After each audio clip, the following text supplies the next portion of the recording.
Kerajaan awal di Asia Tenggara.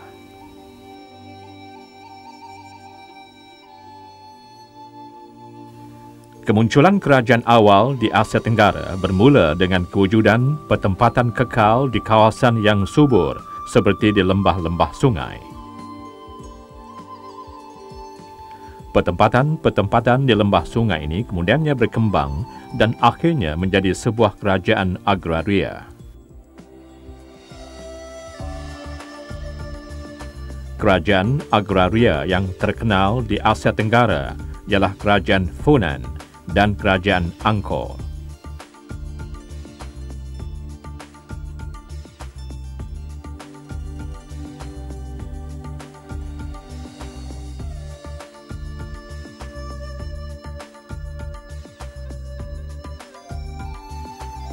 Kerajaan Funan merupakan kerajaan terawal di Asia Tenggara.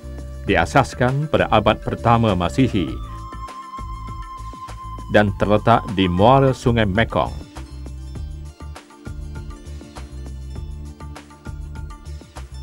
Kerajaan ini ialah Kerajaan Kemboja Silam.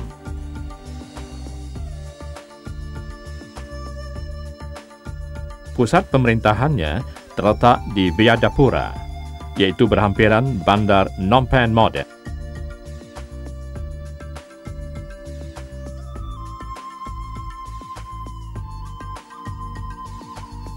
Raja pertamanya ialah Count Dia yang menggunakan gelaran Kurung Benam.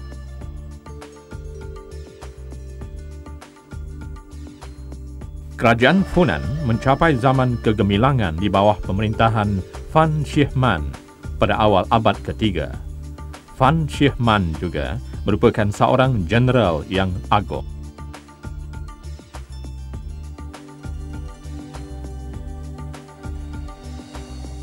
Kerajaan Funan membina empangan, saliran dan takungan air untuk mengairi kawasan pertanian, terutamanya sawah padi. Bekalan air diperolehi dari Sungai Mekong dan kawasan pesisiran pantai. Kerajaan Funan bermula sebagai kerajaan agraria dan kemudiannya berkembang sebagai sebuah kerajaan perdagangan yang kuat.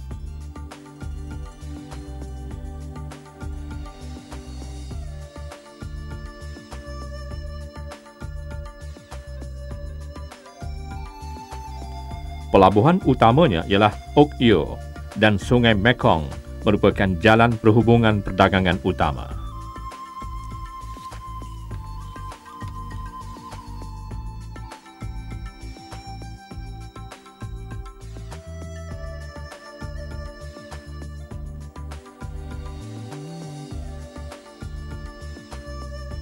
Ekskavasi arkeologi di Ok Yew menunjukkan pelbagai artefak yang dijumpai berasal daripada kerajaan Rom, China dan India.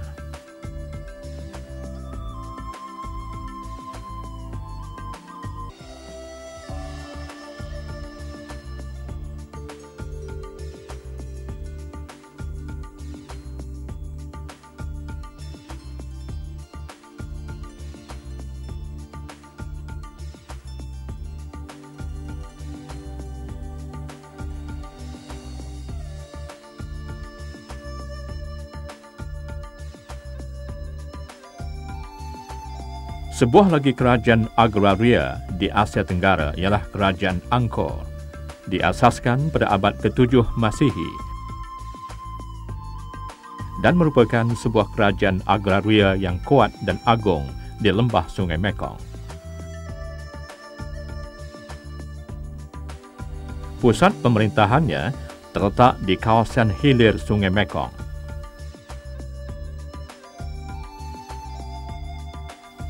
Kerajaan Angkor mencapai zaman kegemilangan semasa pemerintahan Raja Suryavarman II. Kerajaan Angkor berkembang seiring dengan aktiviti pertanian. Sistem pengairan yang bersumber dari Sungai Mekong dan Tasik Tonle Sap menjadi faktor terpenting perkembangan kegiatan ini. Tasik Tonle Sap yang mendapat bekalan air dari Sungai Mekong dibina pada abad ke-10 Masihi.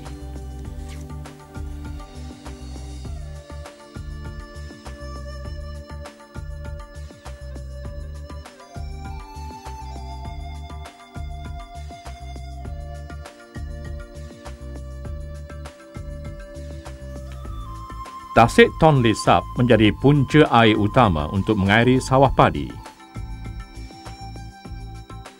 Tanah di sekitarnya amat subur dan mempunyai iklim panas lembap. Keadaan ini membolehkan kegiatan pertanian dilakukan sepanjang tahun, khususnya penanaman padi sawah. Tasik Tonle Sap yang menjadi punca bekalan air minuman dan sumber ikan air tawar yang banyak ini berupaya menampung keperluan makanan penduduk yang ramai. Oleh sebab itu, kepentingan dan peranannya terhadap penduduk Angkor amat penting.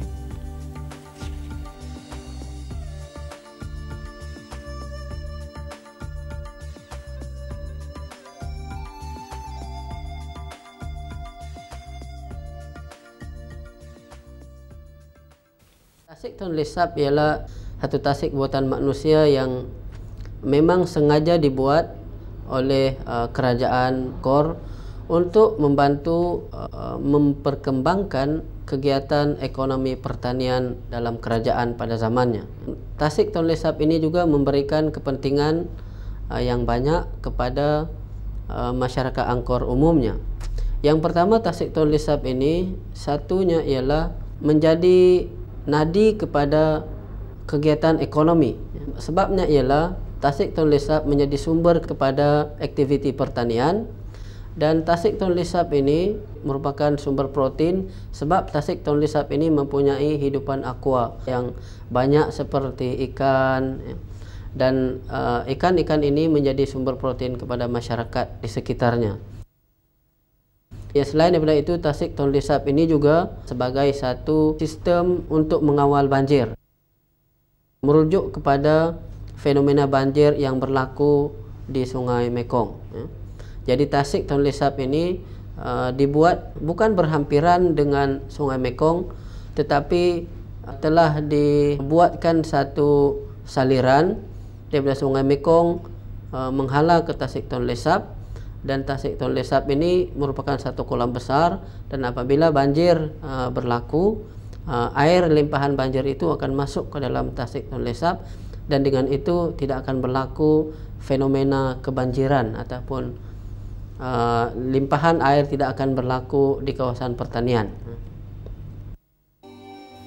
Baray yang merupakan kolam air besar yang menyerupai tasik yang luas dibina untuk kemudahan sistem pertanian. Pada musim hujan, air ditakungkan untuk kegunaan semasa musim kemarau. Air dari Baray digunakan untuk mengairi sawah padi, selain dijadikan air minuman.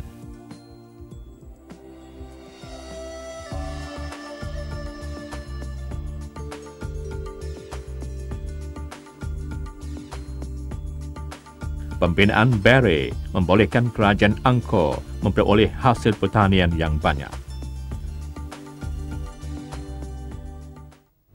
Sistem yang mendukung kepada kegiatan pertanian ini iaitu saliran-saliran kuno yang menghubungkan antara sungai dengan barai-barai, dan barai itu sendiri juga merupakan salah satu unsur atau elemen yang mendukung kepada kegiatan pertanian dan seterusnya kegemilangan tamadun kerajaan agraria.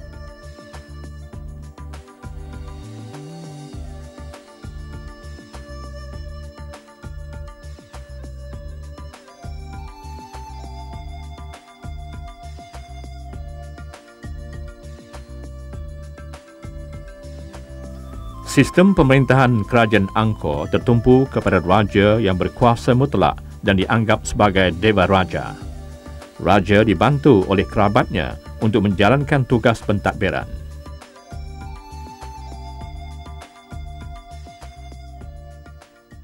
Angkor Wat itu juga melambangkan keagungan konsep Dewa Raja dalam kerajaan Angkor.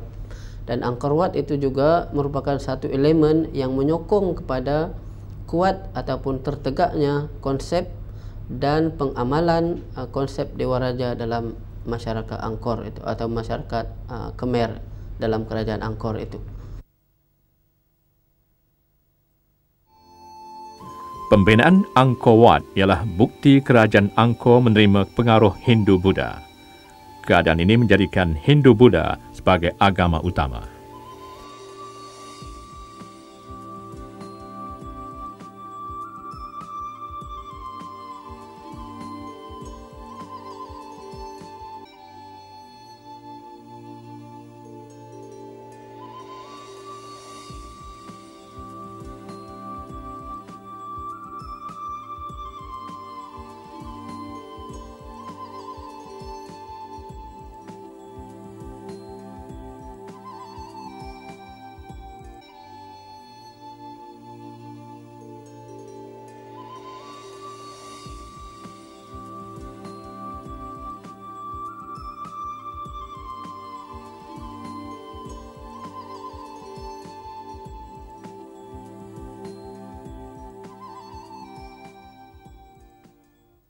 Angkor Wat ialah satu bangunan yang berfungsi sebagai ataupun satu monumen yang berfungsi sebagai pusat ibadat, tetapi setengah sejarawan ataupun ahli-ahli sejarah berpendapat bahawa Angkor Wat itu juga merupakan satu tempat persemadian kepada Dewa Raja. Kemudian Angkor Wat ini dibina sebagai satu elemen yang menyokong kepada konsep Dewa Raja yang diamalkan dalam pemerintahan kerajaan Angkor, didirikan ataupun ditegakkan oleh orang-orang Khmer ataupun masyarakat Khmer.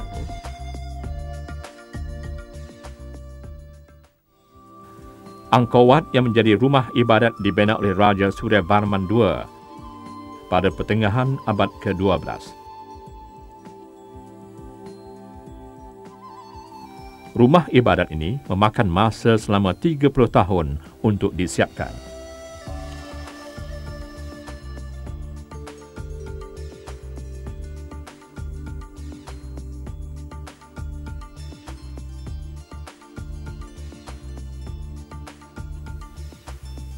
Kemunculan kerajaan Funan dan kerajaan Angkor membuktikan wujudnya tamadun awal di Asia Tenggara.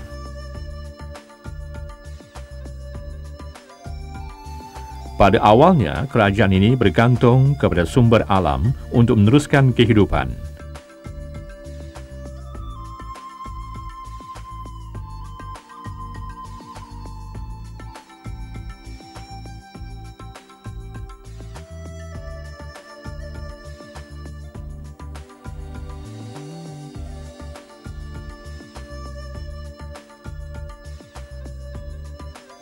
Berbekalkan kecekalan, masyarakat ini telah berkembang serta membentuk kerajaan yang kuat dan agung di Asia Tenggara.